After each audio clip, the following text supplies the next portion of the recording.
Здравствуйте. Как ваши дела? We're making honey cake. You gotta start this 3 nights in advance. It's quite a journey. To start off, you're gonna need to up your Russian ante. So we've got this Russian cross, and you're gonna want to find a bottle of fine potato vodka. This happens to be Polish, but I'm sure nobody will mind. Let's get to the ingredients. The first step to any self-respecting Russian dish is sour cream. Now, we're getting fancy here, we're making our own. So you're just gonna need some heavy whipping cream and cultured buttermilk. You should use better ones than I did, but you know, gotta save costs.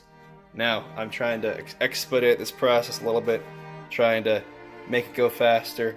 Just 2 tablespoons of that to every cup of that.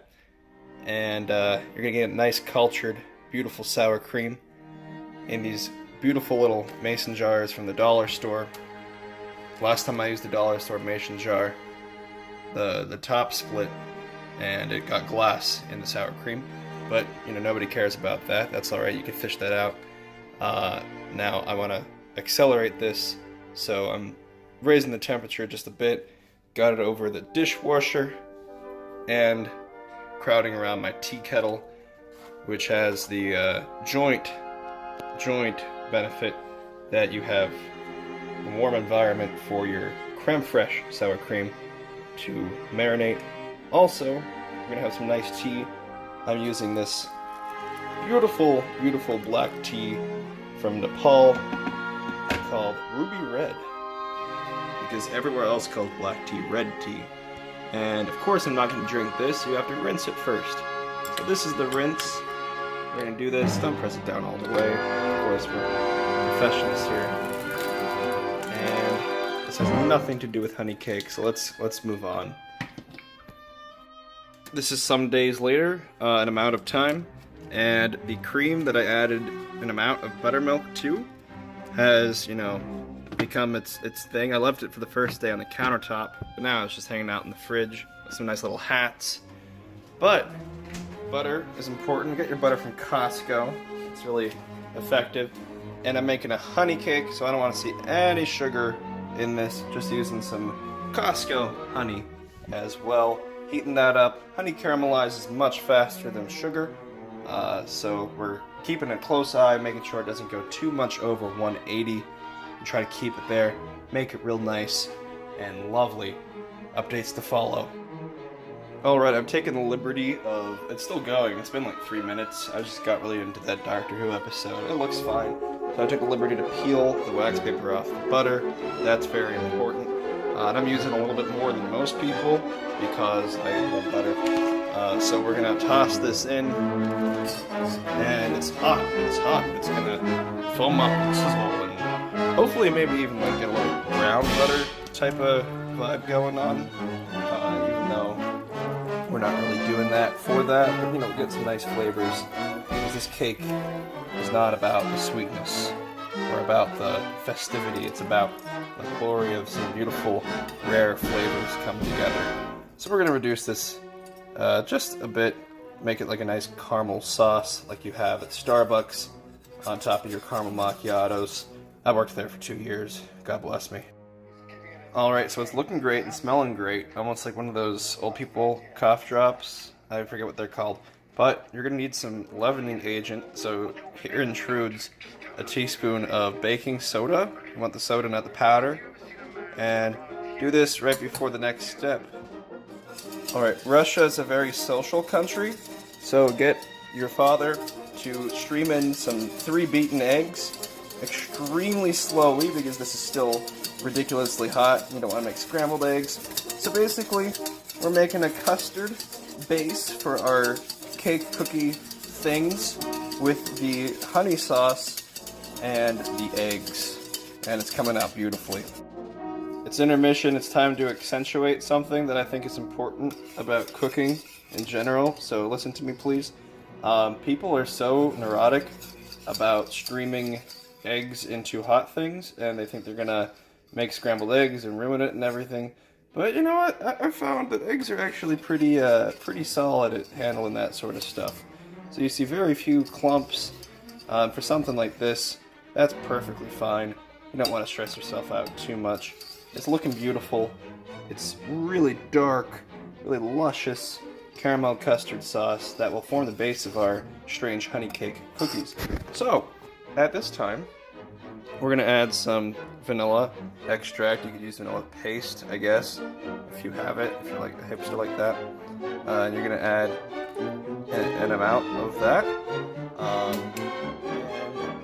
Experienced food persons would know that even sweet stuff tastes crappy without some salt. So you're going to add a small amount of salt. I use kosher salt. If you're not Jewish, you can use sea salt, I suppose. Alright, let's mix that all together and give it some time. To the cutting board station. And I'm going to use some all-purpose flour, because in America we like versatility. And I'm going to do a scoop, maybe another scoop. And, you know, actually I feel like another scoop for today. And the thing you're going to notice is this honey cake dough. Going to be very, very thick. Like very, very thick. This is not your standard cake batter, cake dough. Honey cake is a misnomer. This is a honey bread cookie sort of thing. So expect the consistency of even a firmer bread dough. And don't worry, I won't belabor you with my mixing of this. So see ya in a movie magic amount of time. Okay, so I ended up using a lot more flour than I showed myself putting in. I rolled it out on this board that was lightly floured, kneaded it around a little bit. You don't want to knead it too much. This isn't a proper bread, but you do want to give it some time to rest. Makes it much easier to roll out. And look at that beauty. It smells fantastic. It's weird, and it's Russian, and I couldn't be happier to be working with it today. What a beautiful life. Oh, also the oven's at 350, so get that ready, folks. Well, I've taken you out to the sunroom just to appreciate this dough for a moment. I want to get it out in the open with me so you can see. It humanizes it a little bit, I guess. It is both a dough and a candy. And it smells like a candy, almost like a cow tail. And it feels like a dough, but almost like a taffy-ish dough. Really strange stuff, but things you only see if you make honey cake from scratch, right? Alright, now for some added tradition. Once your dough is rested a bit, you can portion it into 8 portions equally, representing, of course, the 8 Romanov Tsars. This is an old Russian tradition.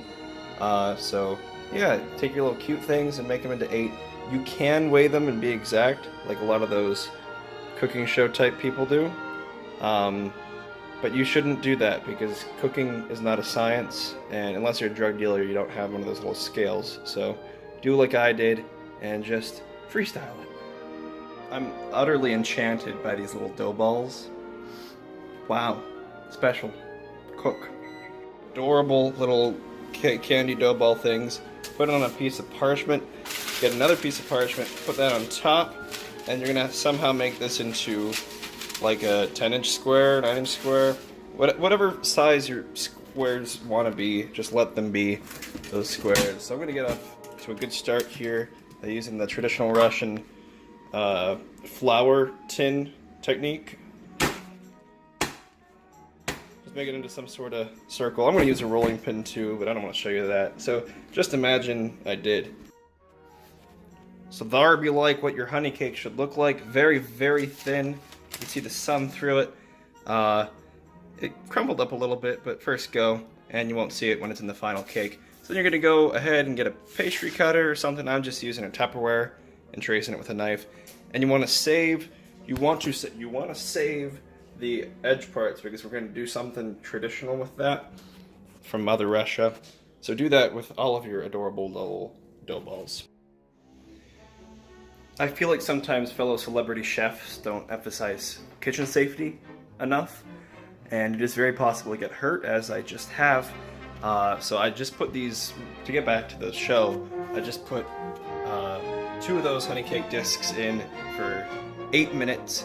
We'll check on them and see if they're ready. They're gonna look ugly. They're supposed to look ugly, actually. It's weird. But the way I got hurt, I'm sure you're all wanting to know. I was steeping some beautiful green tea, jasmine green, and you know, that's the kind of stuff you only want to steep for 15 to 30 seconds, depending on the number of times you've steeped that leaf. But I let it go for like 5 minutes, so be careful. Let's see if these are done together. It has been 8 minutes. Oh, it's back there. Okay, got it. Oh wow, beautiful. You see all the scraps around. You need those. Keep those. And oh my God, my dining room table is full of 6 of these beautiful discs, ranging from the most beautiful to the least. And correct. That's all right. Everything's all right. We're gonna take out these last 2 and let them cool completely for at least an hour before we do anything else with the cake. Alright, comrades, I've been laboring away for you. The cakes are still drying out there. You want them to be not like dry. You're not making crackers, but not soft, because you want these to soak up as much sour cream as possible. Get nice and sweet and sour and weird kind of desserty. So this is 2 jars of our homemade creme fraiche sour cream sort of stuff. It's beautifully thick, and that'll be an excellent, I don't know how the camera works, an excellent icing base for us, but it's not done yet because I've gone to extra lengths. Now usually in the home country, this is sweetened with dulce de leche, the sweetness of milk, caramelized milk, but it's expensive. So I just bought this $1 can of sweetened condensed milk, and I boiled it in the can for 4 hours. So we'll see if that actually made caramelized milk. Sunrise, sunset. So I have my 8 beautiful discs. I have some cream that I made with mostly sour cream, some sweetened condensed milk that was boiled for 4 hours, and a little bit of just normal everyday whipped cream that I whipped myself, of course. So now we're going to assemble the cake, which is very self-explanatory, so I'll just show you it at the end.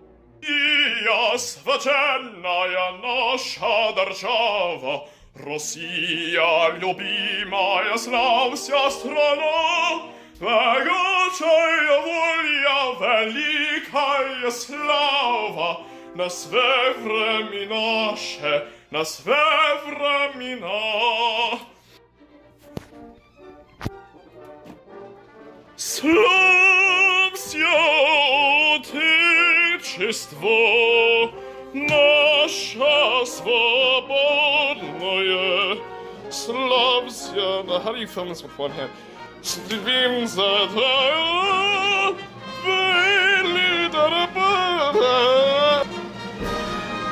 supreme moment has arrived. Bask in the glory of your completed honey cake. Smetanik, Medovik, what have you. I refrigerated it overnight so that those beautiful sour cream, dulce de leche things can infiltrate the layers of the cake. Also, there's some walnuts in some of the layers. That's very traditional. Keep it coming. You're going to want to use a nice sharp knife for this step so that you cut cleanly through the layers of your Smetanik Medovik. Also, if it doesn't work out, you could, do the seppuku thing. So let's do this. Bum, bum, bum, bum. Bum bum ba dum bum bum bum ba da ba dum ba da ba ba ba bum ba dum bum bum ba dum bum bum bum bum ba dum bum bum ba dum bum ba ba ba da bum bum bum ba da ba ba ba ba da ba ba. Intermission. All right, the moment has arrived. I don't have a helper today. This is difficult. All right. Oh, this one's going straight to Grandma. Well, she's not Russian, but I'm sure she'll appreciate it. Okay, so you see, there's these... This isn't the most beautiful honey cake I've ever made, but this is the most traditional. The walnuts make it a little bit lumpy. As you see, there's some walnutty lumps but those are delicious. This has no walnuts, and that's what you see in the pretty pictures that all the food bloggers put out. But these nice thick walnutty layers are what we're after. So I'm gonna take this to Grandma, and I'm gonna take a bit to my voice teacher, and you're gonna use this beautiful thing as a special occasion cake. I think it's only fitting and proper that we complete this incredible cooking show with an interview about the bigger picture. Now, when choosing to put out a video recipe for Smetanik Medovik honey cake, one cannot avoid the fact that it comes from Russia, the motherland, Rossiya. Now, I wanted to do this to prove more than just that I can make a weird cake, you can make a weird cake that tastes way better than any Western cake. I wanted to prove one simple fact, that the Russian people have a strong soul, and that they are not to be feared. There's so much Russophobia in my country. Of course, I'm filming this from Norway, and I can't stand it anymore. I want us to stop thinking about the Cold War, and us to start thinking about things like honey cake, and Tchaikovsky, and Igor Borodin, those great Russians that helped build Western civilization and gave us such a fascinating, wonderful cake, the potential of which hasn't been fully realized, I think. You don't see it on the shelves of Western supermarkets, of Western pastry shops, and I think that's because we're afraid. We're afraid that the CIA will shut down our pastry shops. But, friends, we are no longer in the Cold War. The Cold War is over. Russia is our friend and our ally against global terror, against this nihilistic, seething suspicion that we have about the meaning of life. So I want to conclude this video by taking you to meet my friend that enjoys honey cake very much. His name is Pyotr Ilyich Tchaikovsky, and this video is dedicated to him. Do svidaniya. Enjoy your honey cake.